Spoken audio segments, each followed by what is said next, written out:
Don't miss any content. Don't forget to subscribe and click the notification bell. Hey guys, welcome back to Sahara Football. It's a fine morning here. We're going to talk more football today. It's all about the Wafu Women's Tournament. Yes, I'll be bringing you updates on that. So it's about the Wafu Women's Championship that will be taking place in Ivory Coast. The Black Queens have started camping in Cape Coast. The groups have been revealed. There will be two groups, essentially groups A and B. I'm going to tell you about the groups that the Black Queens are in and who they are going to face in that group.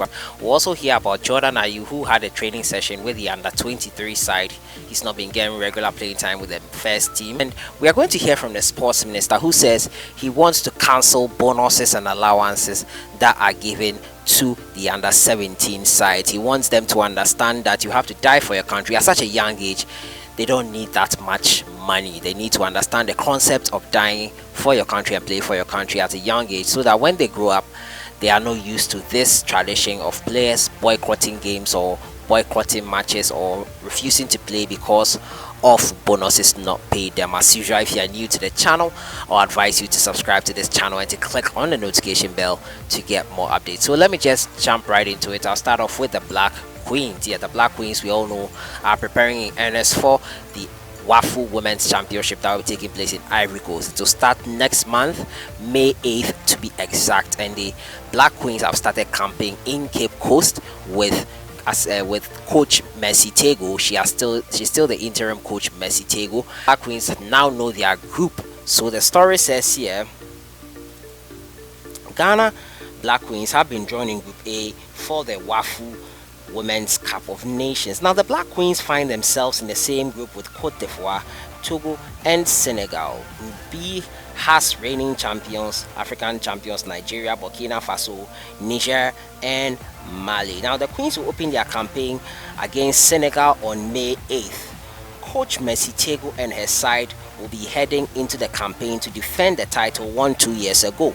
Now Ghana defeated Nigeria on penalties to win the maiden edition of the Wafu Women's Championship tournament. Now the team, the Black Queens, left for Cape Coast on Monday to begin preparations for the tournament. So this is Ghana's group: Cote d'Ivoire, Togo and Senegal. So they are in the same group as the hosts, and I know this, they've done it before. They did it in 2017, if you guys can remember. The Black Queens did it in 2017 with Mercy Tego, but Mercy Tego was not given the permanent job after winning the Wafu. You would think that would be something that would secure her the permanent job, but it didn't. They gave it to Bashir Hayford, who took charge of the Black Queens for the AFCON Women's Cup of Nations. We were really poor in that tournament, couldn't even make it out of our group and make it to the Women's World Cup.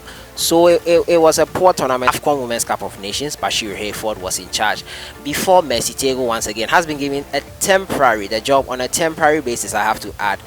And I think maybe the temporary basis on this point is really good, because look at Manchester United. Immediately they named their coach Solskjaer as permanent. Things started going south, and Mercy Tego is still the temporary coach of the Black Queens, interim coach of the Black Queens, and I think she'll do really well. I trust her. She has proven herself previously already, so I think this is the move in the right direction. So the Black Queens technical team has been named, and I'm going to read the story to you right now. It says the Ghana Football Association has announced the technical team of the senior female national team, the Black Queens, ahead of the upcoming Wafu tournament to be held in Cote d'Ivoire next month. Now, Mercy Tego, who had led the Black Queens to win gold at the last edition of the competition, has been appointed once again as head coach of the Wafu tournament.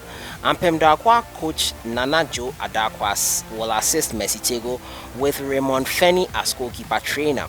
Now, other members of the team's technical team, including Kate Boache Ajeman, team doctor, now Margaret Foley, physiotherapist, and Rosemary Asedua, team nurse. Now ex-Ghana international Anita Redu is the new welfare manager of the Black Queens, with Patience Kwashi as the kids manager. Now the team has begun camping in Cape Coast on Monday ahead of the tournament, which will be staged on from May 8th to 18th in Abidjan. Now Ghana won the last edition, beating current Ivory Coast by a lone goal in the final match. So the Black Queens there the technical staff of the Black Queens has been announced. This is really great to see. The Women's Nationalization Committee special competition for the women has ended, and this is the technical team of the Black Queens, and we hope they do well in this tournament. Women's football in Ghana isn't really always in the spotlight, but we have to take care of our ladies because they also like football. Football is not for girls or women. Football is for footballers. We have to make it all inclusive. We tend to be discriminative sometimes when it comes to football. We think it's only for guys, but we need to remember the girls also play football, and sometimes even better than some of the guys, which we think the game is only for. So to my next story, it has to do with Jordan Ayew. Jordan Ayew has been struggling for playing time with Crystal Palace, and he took part in the under-23 game to get in shape for AFCON 2019. Now the game, Ghana and Crystal Palace forward Andre Ayew looked to maintain his form ahead of the 2019 African Cup of Nations as he played for the under-23 Palace side on Monday against Leeds under-23 in the final PDL game of the campaign at Selhurst Park. Now the game ended 2-2. The 27-year-old was impressive for Crystal Palace in the game as he nearly scored, but his effort was saved by Isaac to deny him the goal. Ayew was in charge of converting all the set pieces for Palace in this game. Jordan has been struggling for game time with the first team as he has only made 18 appearances for Palace in the league all season, scoring just a goal. He has not featured for the team in the last 3 games. Despite playing for the Black Stars during the international break against Kenya and Mauritania, the Swansea player on loan will have to maintain his form to make the Black Star squad. Palace have to beat Watford by 5 goals on Thursday to set up a playoff semi-final with Leeds. So that is the under-23 side there. Jordan Ayew there in action, trying to maintain his form ahead of the AFCON 2019. We hope he is in top-notch shape. We hope he's the best striker we have on there, alongside probably Asamoah Gyan. Asamoah Gyan will be at AFCON 2019, hopefully, if his injury woes don't hinder him. So to my final story, and has to do with the sports minister, Mr. Isaac Esiama. He has been advocating in parliament that the under-17 side should not be given allowances and bonuses. I don't know what you guys think about it, but the rationale behind what Mr. Isaac Esiama is doing is that he doesn't want the players at a young age to think of money so much when playing for the national team. He wants them to understand the dying for the national team first, before maybe when they are older in the Black Stars or Black Satellites, they get a higher amount of money. And that is the rationale behind what the sports minister was delivering to parliament yesterday. And I don't know what you guys think about it. Let me know your thoughts in the comments box. But let's have a listen to Mr. Isaac Esiama deliberating on this in parliament yesterday. On all these convent and other training institutes across the country, because of the free senior high school, for example, I was in a Jumako, and the principal told me now enrollment has gone down because now all those who could not pay school fees are now attending regular senior high schools.